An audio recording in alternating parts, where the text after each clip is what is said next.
Lepo pozdravljeni in dobrodošli na današnji predstavitvi Svetovne mreže Univerze v Ljubljani, zakaj naše celice potrebujejo različne maščobe.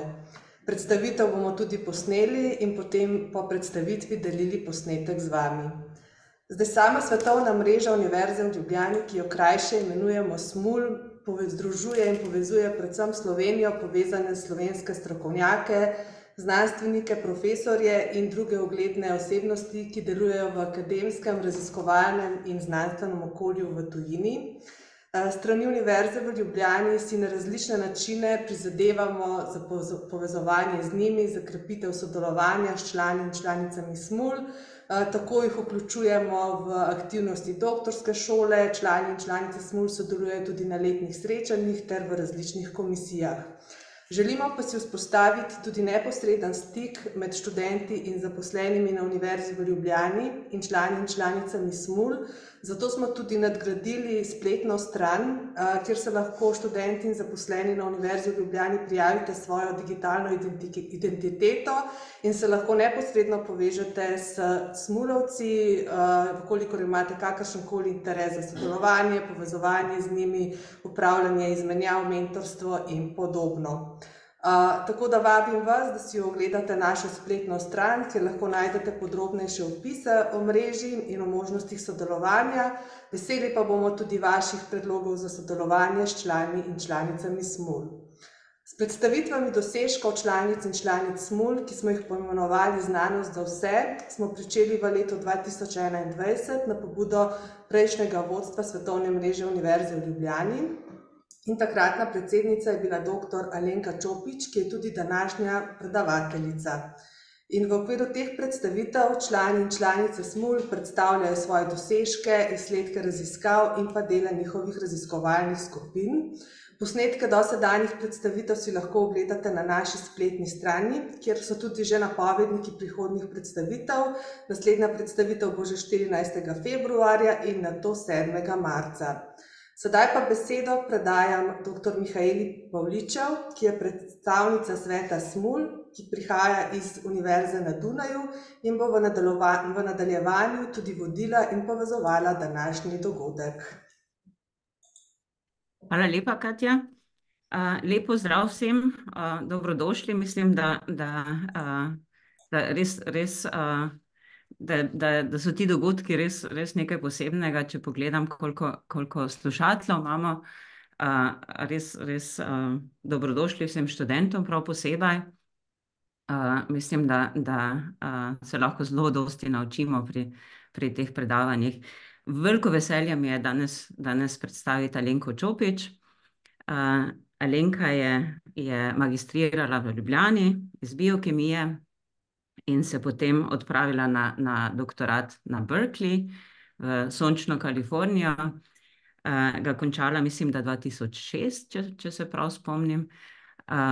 In se odpravlja potem na dva postdoka, enega v Kolumbiji, v New Yorku, in drugega v Inštitut Jacques Monod v Parizu. Alenka je bila ves čas zainteresirana za celično biologijo in prav posebej za celične membrane in proteine in lipide v celičnih membranah. Je seveda objavila eno vrsto zelo dobro kotiranih publikacij in njeno delo se tudi seveda vidi v vrsti nagrad, tudi projektov, projektnih financiranj. Alenka je od leta 2021 vodja skupine v Montpellierju, na Univerzi v Montpellierju, in danes nam bo predstavila svoje delo z naslovom Zakaj naše celice potrebujejo različne maščobe. Alenka, podi je tvoj. Hvala lepa, hvala za ta uvod, pa predvsem hvala vsem, ki ste se udeležili predavanja.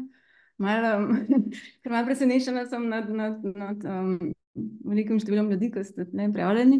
Pa kar nekaj tudi mojih kolegov je vidim prijavljenih, predvsem pozdravljam svojega mentorja iz magisterija, dr. Križaja, Igorja Križaja, ki sem ga tam videla med poslušalci. Druge pa sem pa najbrž zamudila. No. Ampak hvala lepa, da ste vsi prišli. Zdaj, govorila bom o tem, s čim se nekako na široko ukvarjam v svojem delu. Naslov mojega predavanja, zakaj naše celice potrebujejo različne maščobe. Nekako, ja. Ja. Pa nisem zelo navajena predavati v slovenščini, tako da se malo preračujem za jecljanje že vnaprej. Tudi moji slajdi so, nekaj je v slovenščini, velikih je pa v angleščini, tako da je malo dvojezično, ampak mislim, da to ne bo največji problem.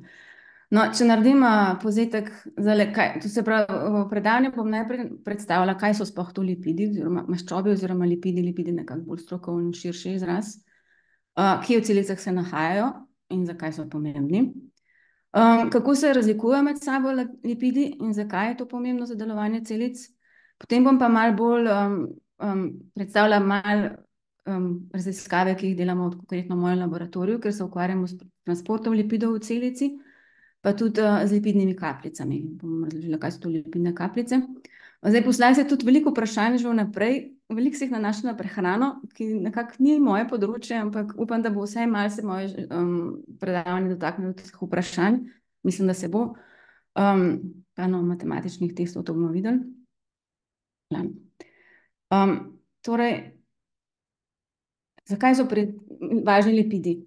Nekako osnovni princip življenja je, da se voda in olje ne mešata. To vemo vsi. Če kupite olivno olje iz trgovine, veste, da se ne bo mešalo z vodo. Sliši to malo zelo osnovno, ampak v resnici mi delamo take poskuse v laboratoriju, ker to res testiramo.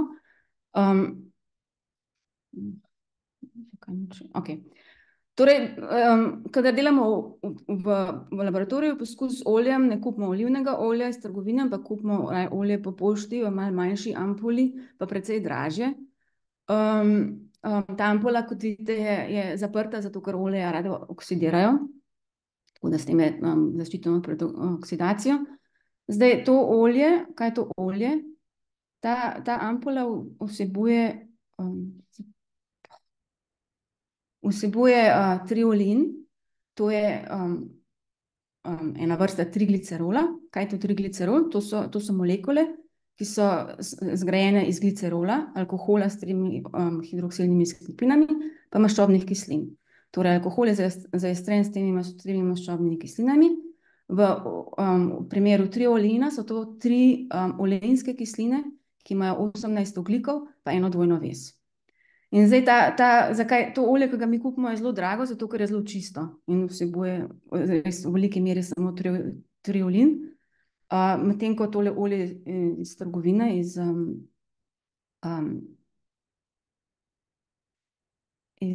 trgovine, je pa tudi primarno vsebuje triglicerole, meščanico triglicerolov, pa tudi druge spojine.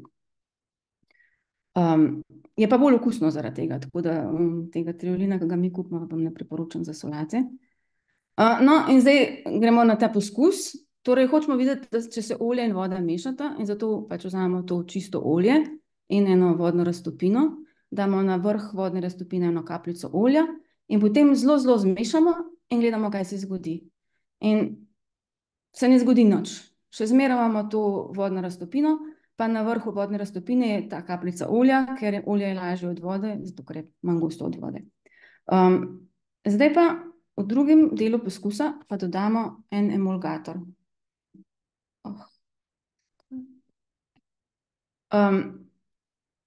Recimo maščobno kislino. Zakaj je maščobna kislina emulgator? Maščobna kislina je sestavljena iz tega polarnega dela, to se pravi iz karboksilne skupine, pa iz nepolarnega dela. In to je omogoča, da se meša tako z oljem, kot z vodo. In zdaj, če damo ta emulgator, v našem primeru je to en drug emulgator, če ga damo v to raztopino in večja kot je koncentracija emulgatorja, vidite, da ta raztopina postane, v bistvu ni to raztopina, suspenzija postane turbidna. Zakaj ta suspenzija postane turbidna? Zato, ker se nastane emulzija. Kaj je to emulzija? V bistvu ta emulgator omogoča vodi in olje, da se mešata in nastanejo majhne oljne kapljice. Te oljne kapljice tukaj lahko vidimo pod elektronskim mikroskopom, v našem primeru so precej majhne, manj kot 1 mikrometer. Lahko imamo tudi kakšne večje, tako da jih lahko gledamo tudi pod fluorescenčnim mikroskopom. Tukaj na levi strani vidite te iste kapljice, kjer smo pa uporabili fluorescenčno barvilo za olje, ki fluorescira v zelenem. Pa naš emulgator, ki ni maščobna kislina, ampak je en protein, ki je tudi fluorescenčno označen, rdeče barve, in lahko vidite, oziroma magenta, in lahko vidite, da ta protein obdaja olje. Ne gre noter, ker je olje preveč nepolarno, ampak ostane na površini in v bistvu omogoča, da voda in olje tvorita površino. Torej, ja, to je zdaj emulzija. In ta naša emulzija je precej draga, to olje smo morali izolirati, olje smo kupili, pa protein smo morali izolirati, potem fluorescenčno označiti. Ampak v bistvu ta podobna emulzija, recimo tudi majoneza, samo precej manj čista, ampak tukaj je isti princip, imamo nepolarno olje, pa vodo, pa emulgatorje, zato da se lahko mešajo med sabo. Zdaj, ta poskus, ki sem vam pokazala, to smo v resnici ta poskus tudi objavili nekaj let nazaj, par let nazaj. Naredili smo ga tudi v malo bolj prefinjeni obliki s pomočjo mikrofluidike. To je bilo v kolaboraciji z raziskovalci na oddelku za biofiziko na medicinski fakulteti. Oni so razvili mikrofluidični sistem, kjer smo v bistvu delali enak poskus. Torej v tej mikrofluidični komori smo imeli v enem prekatu olje, po eno vodo, pa smo gledali, kako se mešata, če dodamo protein. To se pravi, zdaj smo v tem poskusu, potem v vodno raztopino dodali naš protein, ki je v tem primeru zeleno označen, in potem smo lahko gledali skozi čas, kako se ta protein veže na olje, in lahko vidite, da se protein veže na površino olja. Zdaj, če imamo po tej raztopini samo eno fluorescenčno barvilo, ki je polarno, tako kot voda, pa ostane v vodni raztopini in se ne veže na olje. Torej, zakaj je zdaj to važno za življenje? Važno je za življenje zato, ker v bistvu v celica je sestavljena iz prekatov, recimo iz jedra, pa iz različnih organelov, pa ločena mora biti od vsega ostalega okolja, ker če celica ni ločena od okolja, potem se pač ne more neodvisno podvajevati. Tako da v bistvu osnova življenja je to, da imamo prekate, in te prekati so sestavljeni iz lipidov. Tako da brez lipidnih membran ni celic in ni življenja. In to je, ja. Kaj so to zdaj membrane? Membrane so zdaj, na začetku sem vam predstavila en triglicerol, ki je zelo preprost lipid, imamo glicerol, ki je vezan na 3 maščobne kisline. Zdaj v membranah imamo pa namesto triglicerola imamo fosfolipide. To so pa zdaj amfifilne molekule, ki so sestavljene spet, tako kot maščobne kisline, tako kot emulgatorji prej, so sestavljeni iz hidrofobnega dela, pa iz polarnega dela, ta je lahko v stiku z vodo, ta je pa obrnjen stran od vodo. Tako da membrane so sestavljene iz lipidnega dvosloja, kjer se te nepolarni deli stikajo med sabo, polarni deli so pobrnjeni na površino. Temu rečemo lipidni dvosloj. In to je v bistvu ta model lipidnega sloja, to je en zelo pomemben članek, ki sta ga objavila Singer in Nicholson v leta 1972, kjer sta predlagala, da membrane so ta fluidno-mozaični model membrane. To se pravi, imamo lipide, ki so tekoči, ta lipidni dvosloj je tekoč, in v tem lipidih so noter proteini, ki so pomembni ki so molekule, ki upravljajo funkcije v celici, in te proteini v bistvu plavajo v tem lipidnem dvosloju. Zdaj, malo bolj komplicirana slika lipidnega dvosloja, to je zdaj plazemska membrana, tukaj na vrhu je ekstracelularni prostor, spodaj je citosol, imamo potem še citoskelet, ki je v kontaktu z membrano, veliko proteinov, ki interagirajo z membrano, te membranski proteini. Na ekstracelularni strani so velikokrat proteini glikolizirani. Te membrane so lahko precej kompleksne, ampak osnovni princip je pa to. Osnovni princip je pa ta, da imamo lipidni dvosloj, ki je tekoč. In če se vrnemo nazaj na celico, znotraj celici predstavljajo lipidi do 10-20% celotne celične mase. Tako da zelo velik del celice so v bistvu predstavljali lipidi. Kje so ti lipidi? To so v vseh membranah, v plazemski membrani, potem v vseh membranah, ki obdajajo različne organele, recimo tukaj imamo mitohondrije, ki imajo v bistvu dve membrani, jedro ima tudi dvojno membrano, kar je zvezano z endoplazemskim retiklom, tukaj imamo Golgijev aparat, lizosome, vsi ti organeli morajo imeti okrog sebe membrane, zato da so lahko ločeni med sabo. Še eni organeli, ki mogoče jih malo manj poznate, jaz sem jih morala tukaj, to je ena celica iz interneta, ampak tele lipidne kapljice sem morala pa noter sama narisati, ker čeprav v bistvu so zdaj zelo popularne, še zmeraj nekako niso prišle v veliko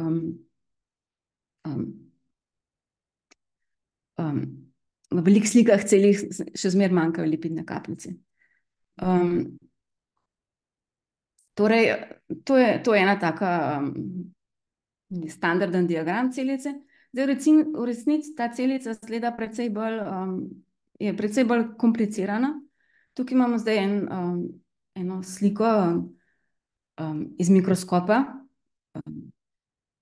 ene celice, kjer to je slikana z zelo dobrim, zelo modernim mikroskopom, ki se imenuje light sheet mikroskop, pa uporabljali so tudi eno zelo moderno in novo metodo spectral imaging, ki omogoča, da lahko veliko različnih barv naenkrat gledamo. To je spet fluorescenčna slika. To se pravi, tukaj zdaj bom samo pokazala, to je ena celica, iz človeškega telesa, gojena celica iz človeškega telesa. In to v različnih barvah so obarvani različni celični organeli. Tukaj tudi vidite, da so ti celični organeli zelo dinamični, to se pravi, se premikajo, veliko interagirajo med sabo. Ja. In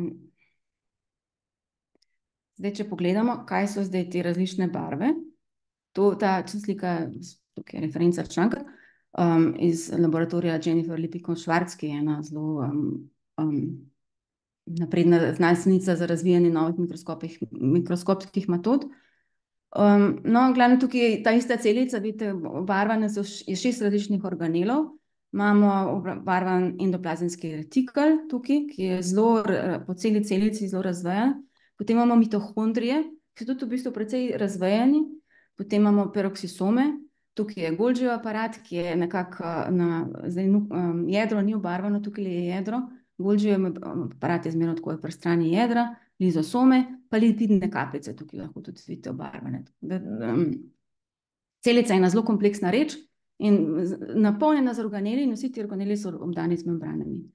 Tukaj še en primer, to je pa zdaj slika izpod elektronskega mikroskopa iz mišjih jeter, ki lahko tudi vidite, koliko veliko membrane tukaj so. Vidite mitohondrije, pa endoplazemski retikel, se zelo dobro vidi. Torej, celice so polne membran.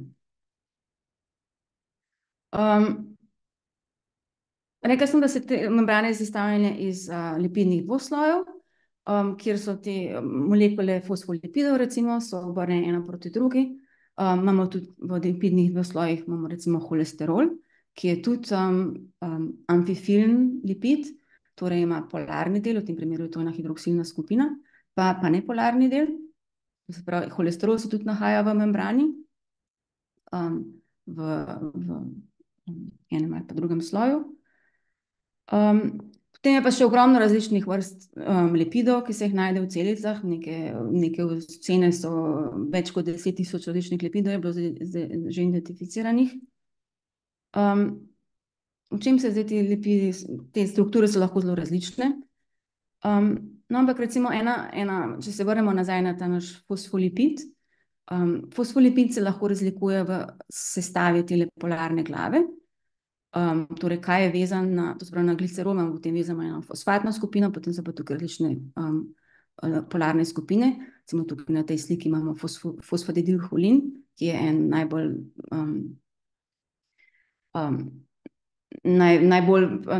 največji del membrane je sestavljen iz fosfatidilholina. Potem se pa lahko tudi razlikujejo v sestavi maščobnih kislin.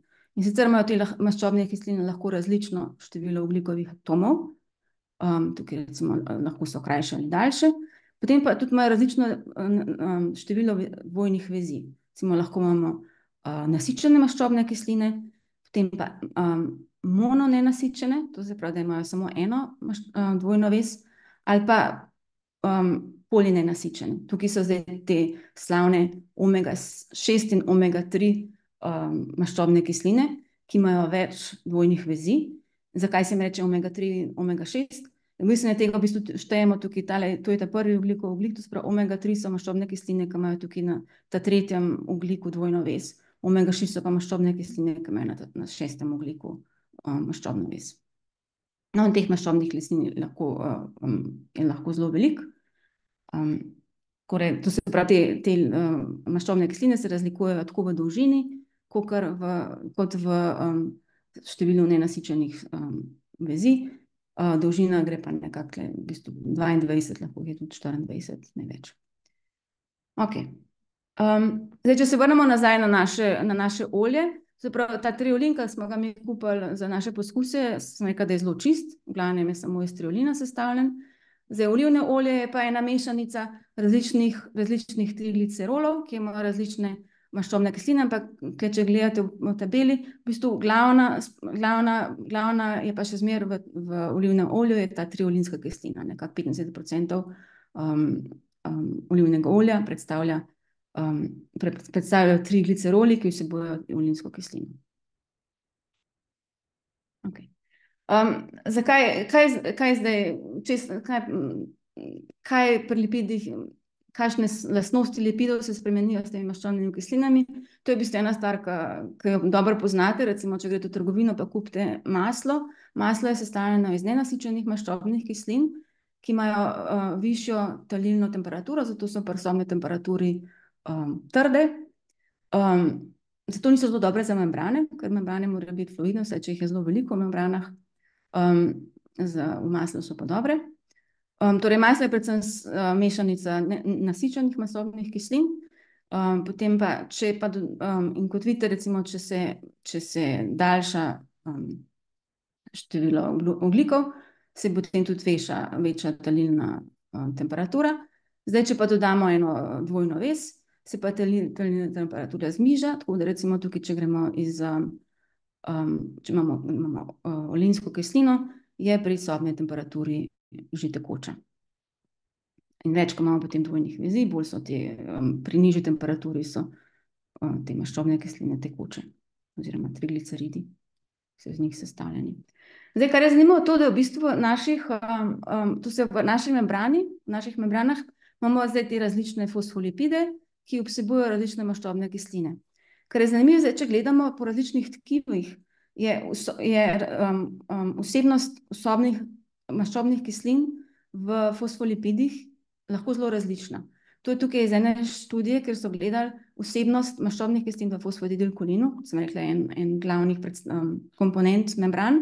In lahko vidite, da recimo med pljuči pa med srcem, se tule predstavljena, je zelo velika razlika v nasičenosti maščobnih kislin. Recimo v pljučih je zelo veliko nasičenih maščobnih kislin in to je resnici važno za delovanje pljuč, ker v pljučih moramo imeti surfaktant, zato da so lahko dobro dihamo. In ta surfaktant je sestavljen iz nasičenih fosfolipidov, ki se izločajo ven iz celic. V srcu recimo je pa veliko polinenasičenih maščobnih kislin. Potem recimo še tukaj lahko vidite, da zanimiva stvar je tudi, da recimo znotraj celice se sestava lipidov zelo razlikuje. To je zelo važno za delovanje celic. In tukaj en zanimiv primer je recimo živčna celica. V živčni celici se sestava tudi razlikuje glede na položaj v celici. Recimo tukaj imamo somo, to se pravi telo živčne celice, ki je sestavljeno precej, to je iz ene študije, kjer so v bistvu zelo natančno gledali glede na položaj v celici, kaj je sestava fosfatidilkolina, in so videli, da v somi je veliko mononenasičenih fosfolipidov. Medtem ko v živčnem končiču, je pa zelo veliko nenasičenih maščobnih kislin. Predvsem, in vidite, tudi ena zanimiva stvar je, da je v bistvu razlika je zmeraj v drugem položaju na tem glicerolu. Ta druga maščobna kislina se zelo razlikuje. Tako da se nasičenost maščobnih kislin v bistvu veča, če gremo od some, nevronske celice, do živčnega končica, imamo dosti več nenasičenih maščobnih kislin. In potem recimo tudi, če pogledamo v sinaptičnih veziklih, sinaptični vezikli se zdaj bojo izločali iz živčne celice, se šli čez sinapso in prenašajo živčne dražljaje. Tole je zdaj slika iz ene zelo zanimive študije, kjer so izolirali sinaptične vezikle in potem to je bilo eno ogromno delo, so analizirali kvantitativno sestavo teh sinaptičnih veziklov in so v bistvu prešteli vse molekule v enem sinaptičnem veziklu. Tako tukaj lahko vidite ta površino sinaptičnega vezikla, ki je polna proteinov, to so zdaj ti proteini, ki so vgrajeni v membrano in plavajo noter v membrani. Potem se bo tudi gledalo, kakšna je kompozicija same lipidne membrane in so spet videli, da je v bistvu zelo veliko nenasičenih fosfolipidov v lipidni membrani od sinaptičnega vezikla. In zdaj, zakaj je to važno? V bistvu, zakaj je to dobro za celico? Zdaj, tukaj vam bom zdaj pokazala en poskus, ki je pa zdaj, to pa ni zdaj poskus v laboratoriju, ampak je poskus na računalniku. Tukaj je ena simulacija membrane, ki je sestavljena iz to je membranski dvosloj, ki je simuliran v računalniku. In kar bojo zdaj naredili v tej simulaciji, da bojo v bistvu poskušali potegniti to membrano raztegniti. In bojo gledali, koliko se lahko membrana raztegne, preden se strga. In zdaj tukaj bomo dali tam naprej. Tukaj v bistvu, kakor da bi hotel vlečejo na ta lipidni dvosloj in gledajo, kako lahko se deformira. In zdaj v tej simulaciji, tukaj v tem primeru, ko vam kažem, ta dvosloj je poln nenasičenih maščobnih kislin in te nenasičene maščobne kisline pomagajo, da se deformira. In tukaj je zdaj pokazan razlika med deformacijo membrane, ki je polna nenasičenih maščobnih kislin, ki se lahko zelo deformira, tako da lahko zelo dolgo časa deformiramo to membrano, preden se strga. Medtem ko na levi strani je pa membrana, ki ima pa predvsem mononenasičene in nenasičene maščobne kisline, ta se pa dosti težje deformira. In zdaj, če razmišljate o tem, kaj mora delati nevronska celica, na koncu nevronske celice se morajo tvoriti sinaptični vezikli, hiter in potem se zelo veliko, zato da lahko celice, te sinaptične celice, nevronske celice komunicirajo med sabo in zato mora biti membrana zelo lahko se deformira, zato da lahko iz nje tvorimo vezikle. In te nenasičene maščobne kisline zelo pomagajo pri tem. Tukaj je samo ena taka predstavitev, in to se zelo kaže, to zelo pomaga, če imajo maščobne kisline veliko nenasičenih vezi, potem se lažje deformirajo. Tukaj je tudi en primerjava z eno baletko, malo bolj umetniška, tako da te polinenasičene maščobne kisline zelo pomagajo pri tem, da se lahko te tri maščobne kisline, trigliceride so zelo fleksibilne in to pomaga pri delovanju membrane. Zdaj, rekla sem torej, da v živčni celici se ta sestava spreminja iz celičnega telesa do sinapse. Zdaj tudi znotraj vseh drugih celic je v bistvu sestava membran je različna, recimo, če primerjamo znotraj celice, endoplazmski retikel, pa nuklearna membrana ali pa plazemska membrana. In sicer recimo tukaj je primer zdaj plazemske membrane, pa primerjava z endoplazmskim retiklom. V endoplazmskem retiklu je veliko mononenasičenih maščobnih kislin v fosfolipidih, pa recimo precej malo tale modra stvar, to je holesterol, precej malo holesterola.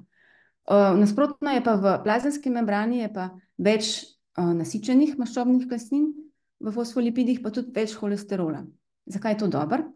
Zdaj, plazemska membrana je važna zato, da v bistvu varuje celico pred zunanjostjo, zato mora biti precej neporozna.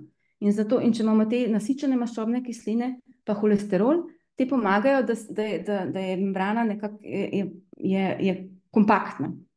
Medtem ko endoplazemski retikel, funkcija endoplazemskega retikla je, tam se pa sintetizirajo proteini, ta membrana mora biti pa precej porozna. In te mononenasičene maščobne kisline pomagajo v bistvu, da se ti lipidi slabše pakirajo med sabo in potem so nekako malo bolj porozne membrane, tako da lažje se recimo proteini, ko se sintetizirajo, se vgrajujejo noter v membrano. Tako da te različna sestava v bistvu direktno pogojuje, kako bo ena membrana funkcionirala. Zdaj, zanimivo je to, da v bistvu celice znajo zelo dobro sintetizirati lipide in veliko lipidov se sintetizira v endoplazemskem retiklu. Tukaj imam primer, recimo, veliko fosfolipidov se sintetizira v endoplazemskem retiklu iz glicerol fosfata pa maščobnih kislin, spet potem je to se zaestri, tukaj fosfatidilna kislina, iz nje lahko se naredi diaglicerol, to so zdaj spremembe te polarne glave, in potem lahko sintetizira se fosfatidilkolin. In vsa ta sinteza poteka na membrani, ker pač te molekule so amfifilne, tako da mora biti vgrajene v membrano. In zdaj, eno vprašanje, s katerim se ukvarjamo v mojem laboratoriju, je pa zdaj, če se ti lipidi sintetizirajo vsi endoplazemskem retiklu, kako se potem prenašajo v druge dele celice? Kako pride en lipid iz endoplazemskega retikla, recimo do plazemske membrane? In zdaj, v našem laboratoriju uporabljamo en model, ki ga uporabljamo za te raziskave, so glive kvasovke. Glive kvasovke, to so enocelični evkarionti, v bistvu je pač celica je precej manjša od naše celice, nekako 5 mikrometrov je velika ena celica glive kvasovke, dosti manjša od človeških celic, vsebuje pa vse organele, ki jih najdemo tudi v človeških celicah, in tudi sestava recimo membrane endoplazemskega retikla pa plazemske membrane je precej podobna med glivo kvasovko pa med našo celico. Zdaj, rekla sem, ukvarjamo se s transportom lipidov in en lipid, ki nas predvsem zanima, je fosfatidilserin. To je spet en fosfolipid, ki je podoben fosfatidilkolinu, ima pa svojo polarno glavo je negativno, ima negativni naboj. In fosfatidilkolin je tukaj, v tej shemi vidite, kot sem rekla, se sintetizira se v endoplazemskem retiklu, je pa zelo obogaten v plazemski membrani in je v bistvu zelo važno za funkcioniranje plazemske membrane, ker pomaga proteinom, citosolnim proteinom, da se veže na plazemsko membrano, tako da je važno, da ima celica visoko količino fosfatidilserina v svoji plazemski membrani.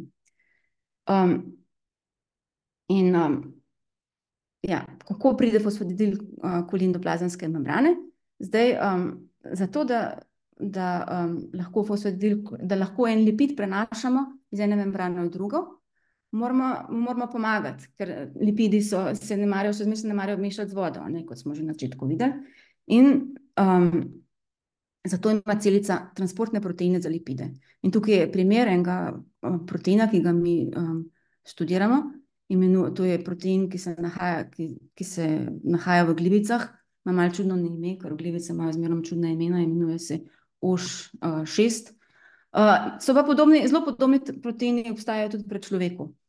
No, in tukaj vidite, določena je bila struktura tega proteina, to je z metodami X-ray kristalografije. In tukaj vidimo, to se pravi, atomsko strukturo tega proteina, OŠ6, za eno molekulo fosfatidilserina, ki se nahaja noter v sami molekuli proteina. V bistvu noter v proteinu je en žep, ki je hidrofoben in zato se lahko ta fosfatidilserin noter usede v ta žep, potem ima pa še eno tako pokrivalo, en pokrovček, ki pokrije ta žep, tako da lahko je ta fosfatidilserin dobro usidran v žepu. No, in kaj dela ta protein OŠ6? On lahko ekstrahira fosfatidilcerin iz endoplazmskega retikla, ki je bil sintetiziran, ga pospravi v svoj žep in potem, ker sam protein je pa topen v citosolu, lahko prečka citosol in gre do plazemske membrane, kjer pa odda zdaj ta fosfatidilkolin v plazemsko membrano. In tako omogoča specifičen prenos fosfatidilkolina iz endoplazemskega retikla v plazemsko membrano. Zdaj, ta sistem ni zelo učinkovit, ker enega pa enega prenaša, eno molekulo fosfatidilserina iz ene strani na drugo. Torej, rabimo precej veliko teh proteinov, da prenesejo dosti fosfatidilserina. Je pa ta sistem zelo specifičen, ker v ta žep fosfatidil-OŠ se lahko veže samo fosfatidilserin, pa noben drug lipid. No, zdaj eno vprašanje, ki smo si ga postavili, ko smo v bistvu, to je ena druga skupina je pokazala, da je ta OŠ6 pomemben za prenos fosfatidilserina. Vprašanje, ki smo ga pa mi hoteli rešiti, je bilo pa, zdaj, kako pa lahko ta protein prenaša fosfatidilserin proti koncentracijskem gradientu. Rekla sem torej, da fosfatidilserin je sintetiziran tukaj v endoplazmskem retiklu, ampak tukaj ga je precej malo, v plazemski membrani ga je pa veliko. Torej, nekje mora biti tukaj eno vnos energije, zato da lahko zmer več fosfatidilserina prenesemo v plazemsko membrano. Kar smo ugotovili, to so bile raziskave, kjer smo vključeni v kolaboraciji z drugimi raziskovalci, ki so studirali ta protein in tudi določili potem strukturo tega OŠ6. Ugotovili smo, da v bistvu OŠ6 lahko prenaša dva fosfolipida. Lahko prenaša fosfatidilserin ali pa en drug fosfolipid, ki se imenuje PI4P, ki je pa sintetiziran na plazemski membrani. In v bistvu uporablja ta izmenjavo teh dveh lipidov zato, da lahko ustvari gradient fosfatidilserina. Tukaj zdaj lahko vidite, določili smo strukturo tega OŠ6 v kompleksu z PI4P, tem drugim fosfolipidom, in lahko vidite, da oba fosfolipida se lahko usedete v isti žep OŠ6, samo en pa po en. In model, ki smo ga predlagali, je, da lahko OŠ6 v bistvu tukaj v endoplazemskem retiklu torej pobere fosfatidilserin, ga nese do plazemske membrane, tukaj ga pa izmenja s tem fosfatidilizol 4-fosfatom, ki ga prenese nazaj v endoplazemski retikel. In trik je pa tukaj, da ta fosfatidilizol 4-fosfat je pa potem defosforiliziran v endoplazemski retiklu. Tako da ga sintetiziramo lahko na plazemski membrani, tukaj ga pa degradira celica in tako v bistvu gradient tega PI4P omogoča vzpostavljanje gradienta fosfatidilserina. In zdaj to smo lahko tudi potem testirali v celici, zdaj če ta model velja, potem mora biti ta encim, ki se nahaja v endoplazemskem retiklu, ki defosforilizira PI4P, mora biti pomemben za transport fosfatidilserina. In to smo videli v tem eksperimentu, da v bistvu samo celice, ki imajo ta encim, ki se imenuje SAC1, lahko prenašajo fosfatidilserin do plazemske membrane, tiste, ki pa nimajo SAC1, tam pa fosfatidilserin ostane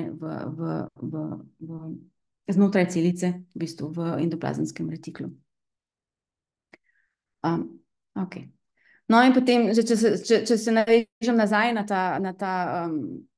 to sliko celice, to se pravi, v celicah je veliko membran in v bistvu veliko teh membran je v kontaktu ena z drugo in te kontakti so pomembni zato, da se lahko lipidi prenašajo iz ene membrane v drugo in nekako lahko si to predstavljate kot eno veliko džunglo, kjer se te prenašalci lipidov kot eni tarzani premikajo iz ene membrane na drugo. Ok. Zdaj, če se pa vrnemo nazaj na našo celico, rekla sem, da vam povedala tudi nekaj o tem, kaj so pa lipidne kapljice. Lipidne kapljice so pa eni organeli v celici, ki so pa namenjeni temu, da se v njih shranjujejo lipidi.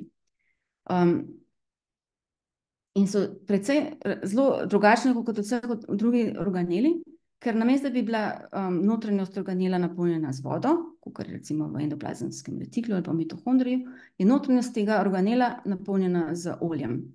Temi trigliceridi, ki smo jih srečali že na začetku, tiste, ki smo jih kupali iz trgovine, te isti, ali pa v olivnem olju, te isti trigliceridi se nahajajo tudi v jedru lipidne kapljice.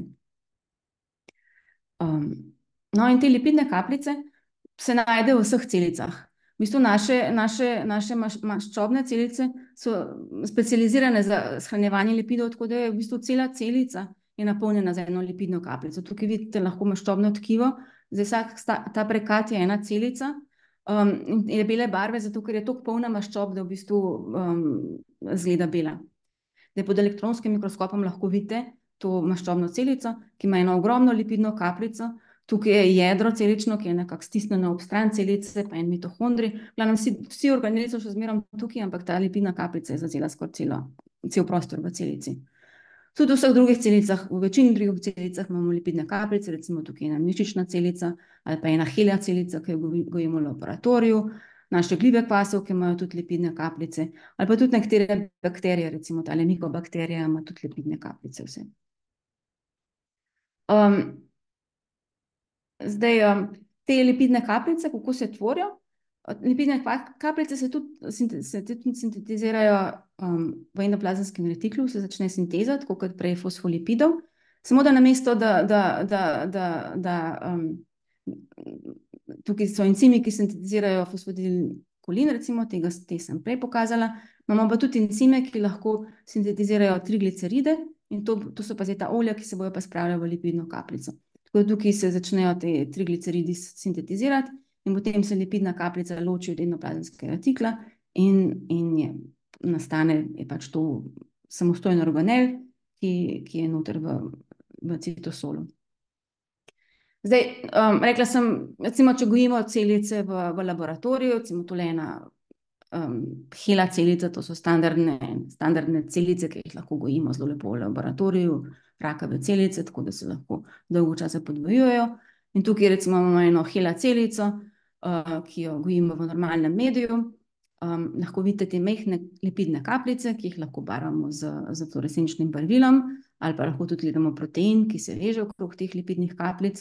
Zdaj, če pa tem hela celicam dodamo medij, ki vsebuje maščobne kisline, bojo pa te maščobne kisline potovale noter v celice, do endoplazmskega retikla, tam se bojo zaistrile in bo nastalo veliko trigliceridov, ki se bojo spravili v lipidne kapljice, tako da te lipidne kapljice bojo ratale dosti večje. Torej, kadar celica je veliko lipidov, tvori več oziroma večje lipidne kapljice. Zdaj, kadar pa recimo celica potrebuje, zakaj so sploh te lipidne kapljice važne? Trigliceridi so zelo dober način shranjevanja energije, ker zdaj znotraj te lipidnih kapljic imamo trigliceride in kadar celica potrebuje trigliceride, lahko pa zdaj uporabi lipaze, to so pa encimi, ki se bojo vezali na površino lipidne kapljice in bojo hidrolizirali trigliceride, sproščali maščobne kisline, te maščobne kisline bojo šle v mitohondrije, tam bojo šle v cikel beta oksidacije, mogoče se spomnite tisti, ki ste imeli biokemijo, in se bo tvoril ATP, torej celična energija, in tako da, kadar celica potrebuje energijo, se bojo pa te lipidne kapljice zmanjšale. Zdaj, če se spet malo navežem na raziskave v mojem laboratoriju, kot sem rekla, da zanimajo nas tudi lipidne kapljice in ukvarjamo se s tem, kako se proteini vežejo na lipidne kapljice. Zanima nas ena skupina proteinov, ki se imenujejo perilipini, to so proteini, ki se nahajajo na površini lipidnih kapljic. Predvsem en perilipin, ki se imenuje perilipin 4, najbrž niste slišali zanj, ampak to je en protein na lipidnih kapljicah. Zakaj nas ta protein zanima? Zato, ker ima precej čudno strukturo, en zelo dolg del, ki je nestrukturiran in lahko se veže v bistvu kot heliks na površino lipidne kapljice.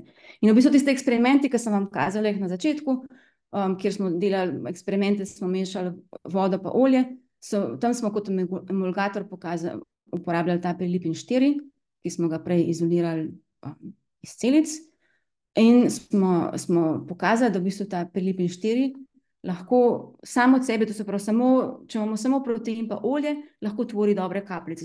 Zato so zdaj malo drugačne kapljice, ker ni nobenih fosfolipidov gor, ampak je samo protein, ki pomaga, ki deluje kot emulgator, to se pravi, pomaga, da se tvorijo kapljice, da se lahko olje meša z vodo.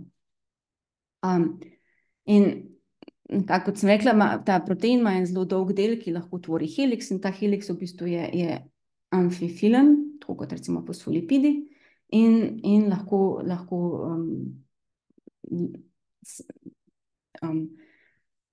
je na stiku med vodo in oljem. In ja, to sem že prej pokazala sliko, to je zdaj ta fluorescenčno označen prilipin 4 na površini ene oljne kapljice, ki smo jo sintetizirali iz sintetičnega olja. In v bistvu mi skušamo razumeti, kaj je funkcija tega prilipina 4 v celicah, in na podlagi teh poskusov smo predlagali, da v bistvu lahko ta prilipin 4 nekako nadomešča fosfolipide na površini olja. Kot sem rekla, in deluje kot emulgator, in tako nekako pomaga celici uravnavati koliko lipidnih kapljic.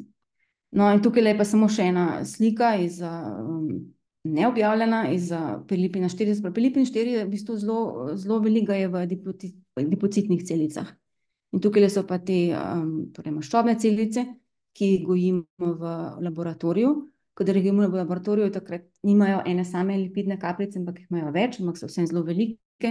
In tukaj spet pod fluorescenčnim mikroskopom lahko vidimo 3 različne proteine. Prilipin 4 je označen zeleno, potem pa sta še 2, prilipin 1 in prilipin 2, in lahko gledamo, kako so razporejeni na lipidnih kapljicah v tej maščobni celici. In kar je zanimivo, da so ti proteini na različnih lipidnih kapljicah, in tega v bistvu ne razumemo čisto dobro, zakaj grejo na ene kapljice, ne pa na druge. Ok. Zdaj pa, kaj pa prehrana? Torej, dobila sem veliko vprašanj, ste poslali že pred predavanjem, in veliko se jih je nanašalo na prehrano. Zdaj, kako naša prehrana vpliva na sestavo lipidov v celici? Zdaj, kot sem že rekla, celica v bistvu zna zelo dobro sintetizirati lipide, večina lipidov celica zna sama sintetizirati iz osnovnih gradnikov, tukaj prej sem že pokazala sintezo fosfolipidov. Celice znajo tudi sintetizirati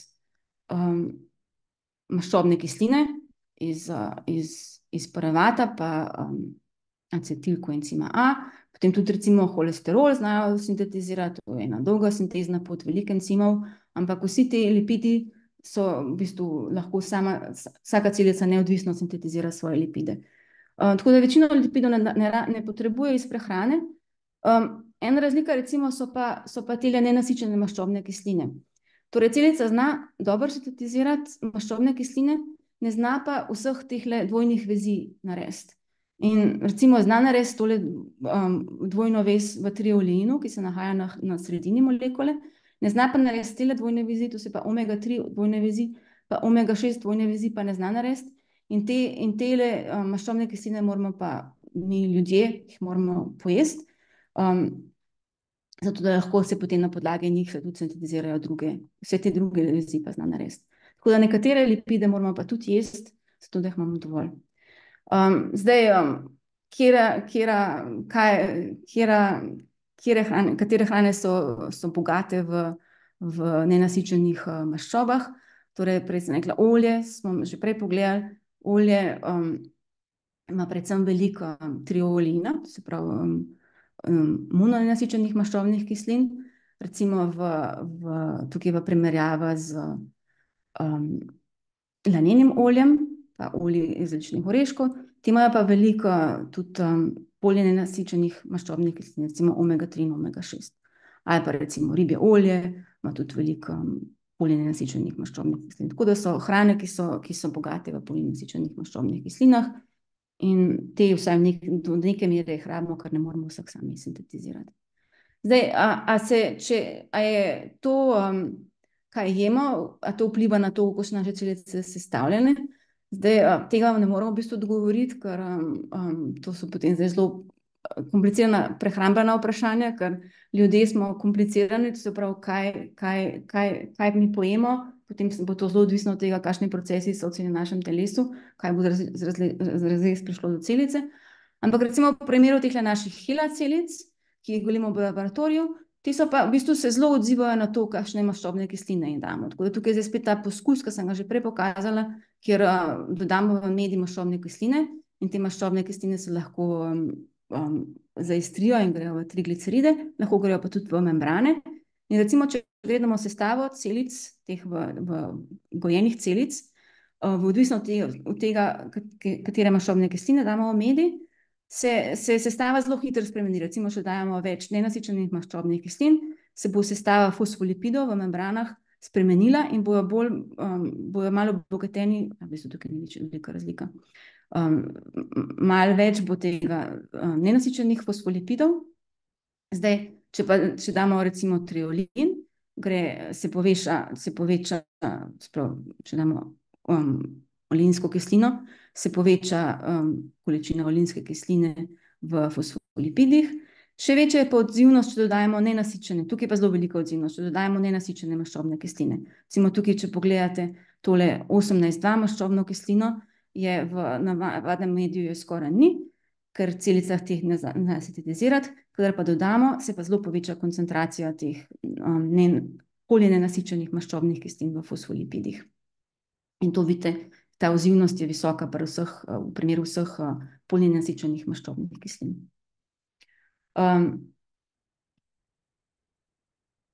Zdaj, kot rečeno, to je zdaj na nivoju ene celice, ne? Zdaj, kako se bojo naši organi odzivali na to, kaj jemo, tega, kot rečeno, vam ne znam povedati.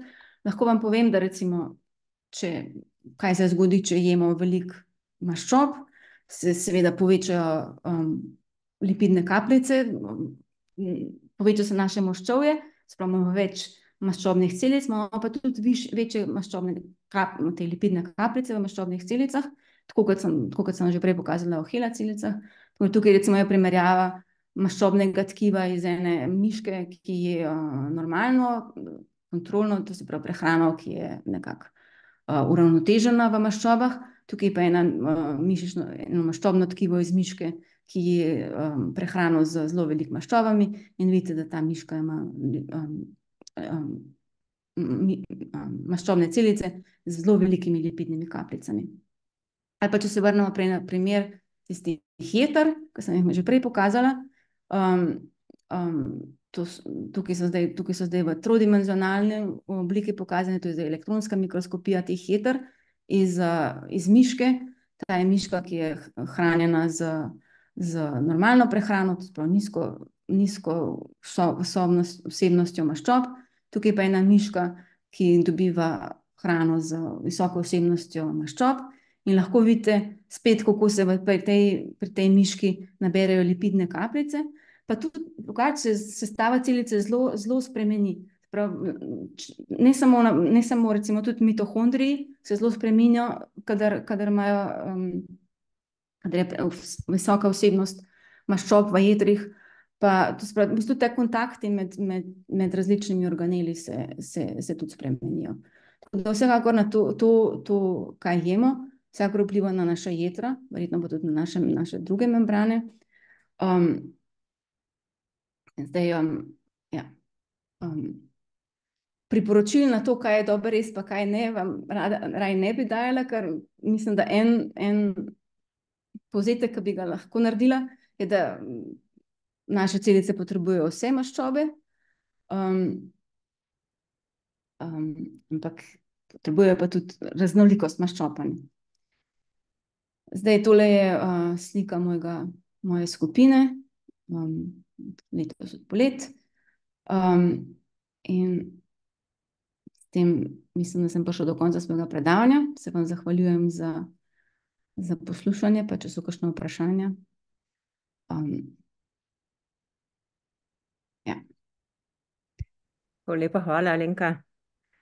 Zanimivo raziskovanje. Jaz bi prosila v bistvu oboje. Lahko se javite s vprašanji v chatu, lahko pa tudi dvignete roko in vprašate Alenko svoja vprašanja direktno. Jaz mogoče začnem s kakšnim. Mogoče čisto jaz sem evolucionarni biolog, tako da veš, kaj lahko pričakuješ. Če čisto na začetku pogledamo razliko ti uporabljaš eukariote, seveda, ampak prokariote mislim, da imajo precej manj membran znotraj celice, ne? Prokarioti pač nimajo organelov v glavnem. Tako. Najdejo kakšne, recimo, so kakšni primeri tudi recimo lipidnih kapljic, ampak ja, prokarioti nimajo svojih pač DNA, nimajo jedra in nimajo teh notranjih membran. Ja, in kaj je najbolj pomembna razlika, je v bistvu, da drugače delijo procese v celici, ker deljenje procesov je v bistvu zaradi različnih pogojev, ki jih lahko polomejiš ali. Zdaj, mislim, osnovni princip je to, da sploh, mislim, če nimaš nobene membrane, potem ne moreš obstajati, ne. Tako da v bistvu zanimive so raziskave, če se vrnemo nazaj, če gremo zelo nazaj v evoluciji, pa gremo pred prokarionte, pa vse nekako nekateri raziskovalci, ki se ukvarjajo s tem, v bistvu, kaj je sploh začetek življenja, preden so bile bakterije pa vse. In ena hipoteza je, da v bistvu brez neke razdelitve se ne moreš podvajati neodvisno. To se pravi, je to en osnoven princip, ki ga rabiš, da se lahko življenje razvije.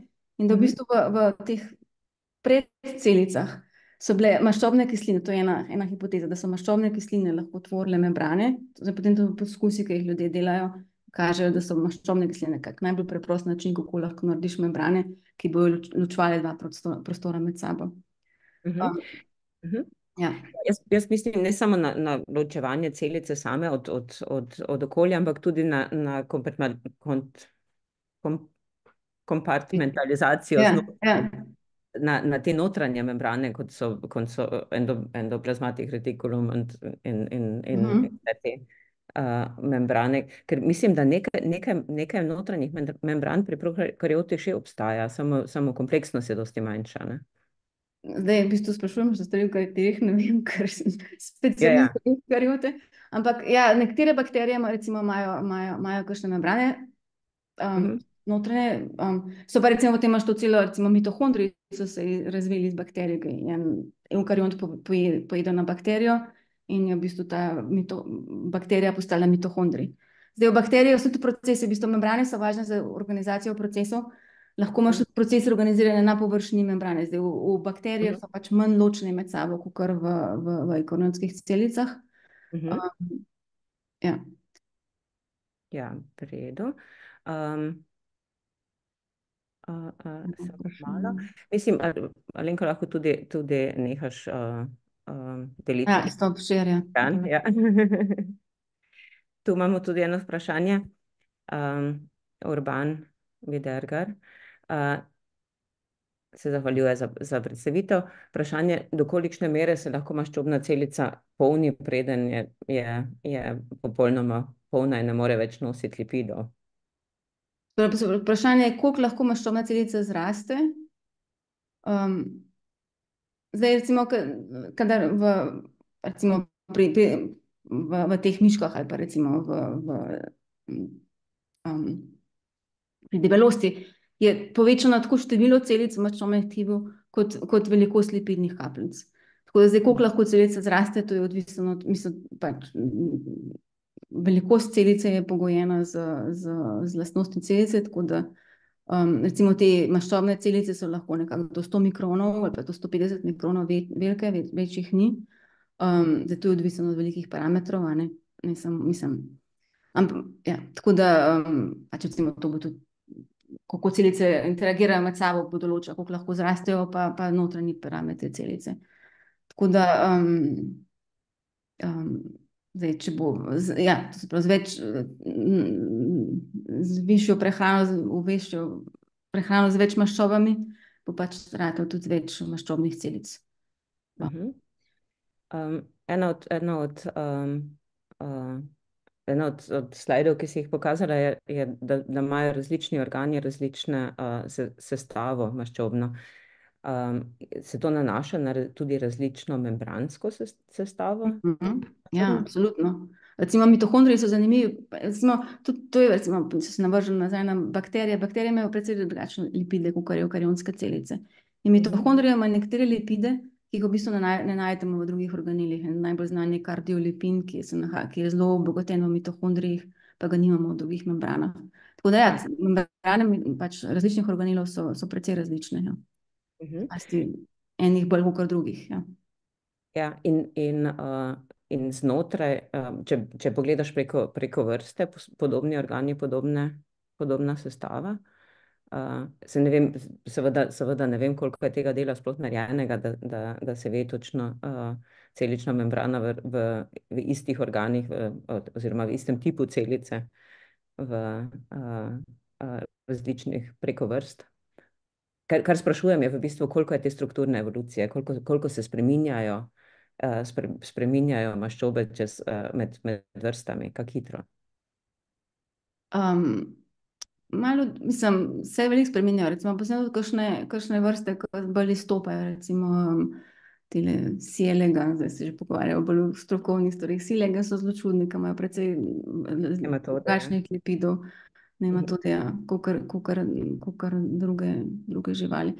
Tako, recimo tudi glivice, sem rekla, da so glivice podobne človeškim celicam, do neke mere. Recimo glivice nimajo polinenasičenih maščobnih kislin. V maščobnih kislinah so precej bolj preproste. Tako da imajo krajše maščobne kisline, pa tudi dosti manj variabilnosti v maščobnih kislinah. Tako da v bistvu na področju maščobnih kislin glivice niso najboljši model. So pa zelo dober model za fosfolipide, tam pa kar dobro delujejo. Ja. So še druga vprašanja?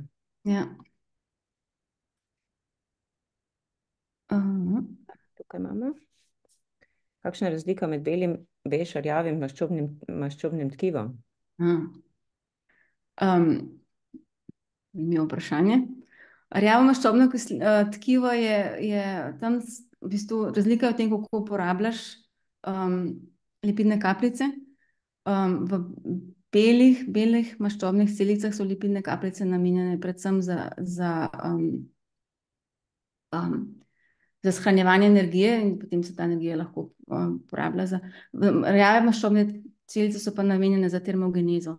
In tam pa lahko v bistvu, ko se sproščajo maščobne kisline, se potem lahko to uporablja za ogrevanje.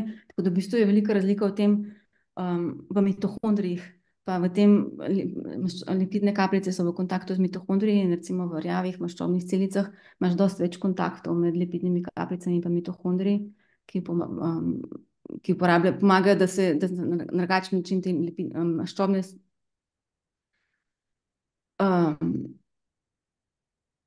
maščobne kisline porabljajo, zato da se lahko ogrevamo.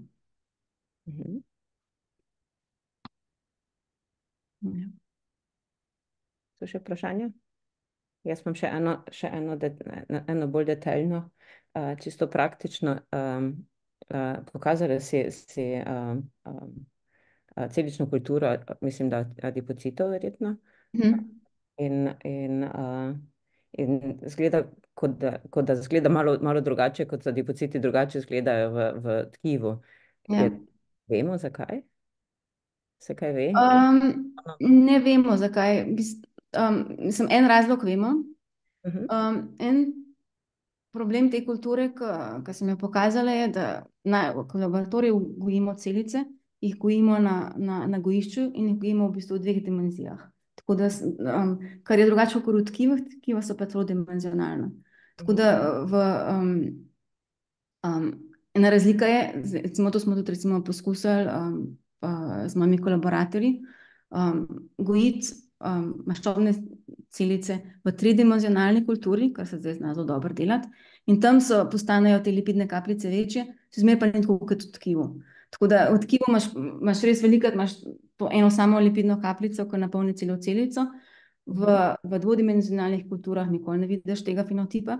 Če narediš trodimenzionalno kulturo, postanejo lipidne kapljice večje, še zmeraj je pa več. Tako da zaenkrat nismo našli načina, oziroma kako bi naredili v kulturi kako bi gojili maščobne celice v kulturi, tako da bi bile podobne, čim bolj podobne tem celicam v tkivu. So pa to vprašanja, ki so zdaj trenutno zelo aktualna, ker se recimo da tudi cele organe v kulturi gojiti, tako da se veliko dela na tem, da bi v bistvu gojili celice na čim bolj podoben način, da lahko postvariš cel organ. Ja, super, odlično. Zelo zanimivo. Če so še vprašanja, prosim povejte. Dosti zahval v čatu. Res me veseli, da je toliko interesa. Če ni več vprašanj, potem bomo počasi zaključili. Enkrat hvala lepa vsem, ki so prišli, in jaz predajam besedo nazaj Katji. Hvala, Mihaela. Tudi jaz bi se želela zahvaliti dr. Alenki Čopič za zelo zanimivo predstavitev in tudi čestitati za uspešno delo. Hvala tudi vam, ker ste bili danes z nami. Posebej nas veseli, ker se vas je odzvalo kar precej študentov na današnjo predstavitev in tudi upamo, da se nam pridružite v prihodnje. Bi vas želela že kar povabiti na februarsko predstavitev, ki je predvidena 14. februarja ob 14. uri. Na predstavitvi bosta dr. Alenka Fikfak in Ura Aleksandar Kos predstavili delo njihove raziskovalne ekipe, ki se ukvarja z raziskavo, ali, kdaj ter kako sodbe Evropskega sodišča za človekove pravice vplivajo na vedenje držav, in bosta opisano problematiko predavateljici predstavili na primeru Madžarske, ki se v bistvu poravnav loteva zelo strateško in tako tudi na svoj način se izogiba izvrševanju sodb in se opira sodišču. Prav tako imamo na naši spletni strani objavljen tudi napovednik predstavitve, ki bo potekala v marcu, in sicer takrat bo docentka dr. Barbara Breznik predstavila, kako spoznavanje in modeliranje ekosistemov tumorjev vodi do novih spoznanj o zdravljenju raka. Ta predstavitev bo potekala 7. marca, ravno tako ob 14. uri in sicer tudi preko spleta. Na vse predstavitve vas prosimo, da se predhodno prijavite, da delimo potem z vami tudi prijavo, se pravi povezavo za spremljanje predstavitev. Vam bomo pa tudi po predstavitvi poslali posnetek današnje predstavitve, ki pa bo prav tako dostopen na spletni strani Svetovne mreže Univerze v Ljubljani. Tako da želim vam lep preostanek dneva v imenu ekipe Svetovne mreže Univerze v Ljubljani in upam, da se vidimo na naslednjih predstavitvah SMUL. Hvala lepa. Hvala, Alenka. Hvala, Dio. Dio.